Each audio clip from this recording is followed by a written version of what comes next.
Ćao drugari, kao što znate ja sam Semir, a sve ovo što vidite ovdje, ove slike, ovaj privesak, to je Čupa. Nažalost, Čupe više nema.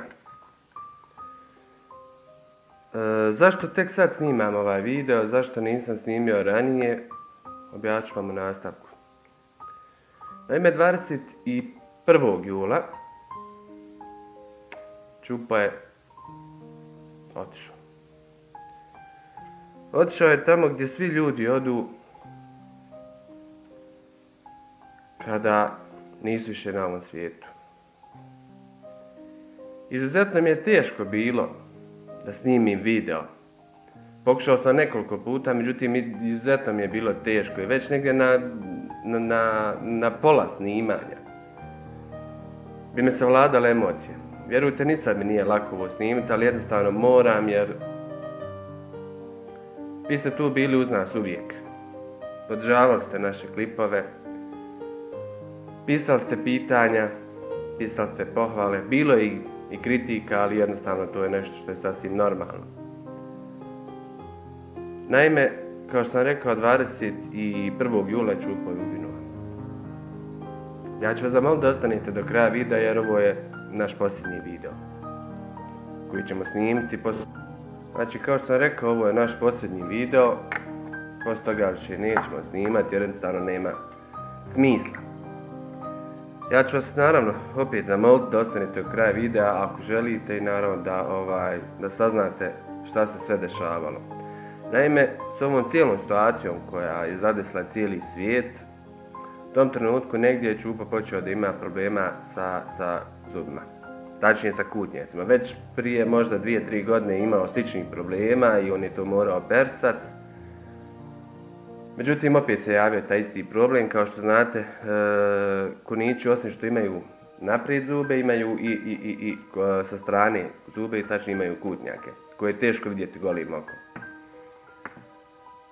Naime, njemu su prerasli, to je jednostavno genetski kod njega bilo.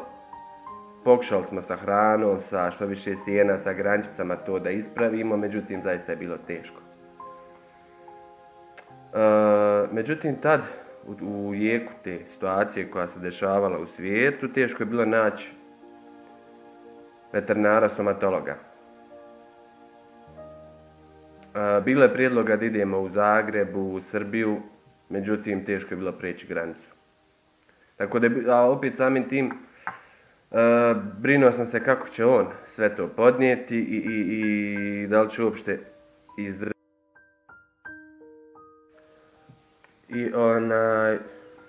Međutim, hajde, mislili smo da ćemo to nekako riješiti. Međutim, onda se javlja još jedan problem. Tačnije, pojavio mu se apces koji je na svu sreću pukao vani. I onda je trebalo što hitnije da se počne sa tim liječenjem i da se što hitnije to završi. Tako da ovom prilikom zahvaljujem se veterinaru Milanu Mihajlovu koji se nalazi u Lukavici i koji je također jedan od onih koji su stručni po pitanju kunića. Čupa je 7 dana išao, svaki dan, da mu se taj apces čisti i da prima injekcije. Znači, u stvari ne 7 nego 10 dana, pardon. Vjerujte mi, nije bilo jednostavno. Meni, a njemu pogotovo. Znači, vidio sam koliku bol trpi, ali samim tim sam vidio koliko je hrabar. Vjerujte, ne mogu vam opisati koliko se on borio. Iz dana u dan borio se, jednostavno želio je da živi i da uživa u životu. Nakon što je to riješeno, trebalo je da se obavi ta operacija, da mu se skrati ti kutnjac, što je i učinjeno. I on je zaista tu operaciju podnio momački. Čak je bio ljut na mene, 2 dana bježao je od mene. Ali vjerujte mi da nakon toga jednostavno on je bio stari, onaj Čupo, veseli.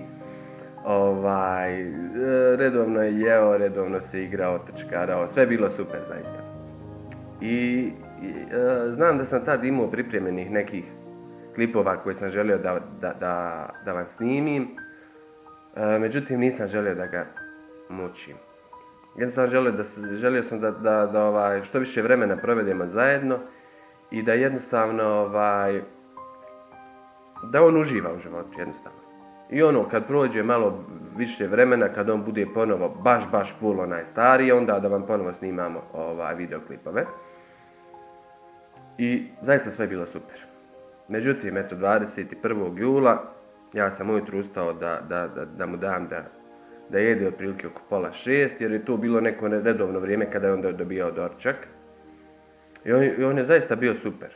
Pomazio sam ga, dao sam mu da jede, jeo je, pio vodu, ja sam se vratio da spavam još malo.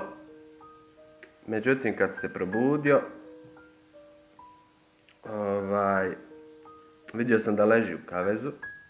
Počeo sam ga zvati, međutim on se nije odazivao. Znači, pogledam u nebo i u jednom trenutku gledam oblake i jedan oblak, stavit ću vam sliku da vidite, jedan oblak je bio u baš obliku zeke koji leži. I taj oblak je brzo nestao. Nekako to sam shvatio kao znak da je on već otišao i da mi se posljednji put javlja. Izvinite, znam da sam prestao puno pričati, ali jednostavno savladale su me emocije i pokušavam da se suzdržim maksimalno. Ono što hoću za kraj da vam kažem, hvala vam na svim pretplatama, na svim pregledima, na svim pozitivnim komentarima i ono što je bio i da kažem primarni naš cilj kad smo pokrenuli taj kanal jeste da prenesemo tu ljubav i znanje koje imamo na sve vas koji imate kuniće i da jednostavno što više vremena provodite sa njima. Da im pružite što više ljubavi, što više uživanja, što više pažnje, što više, jednostavno da uživate što više s njima i da ih pazite, da ih mazite, pazite, čuvate.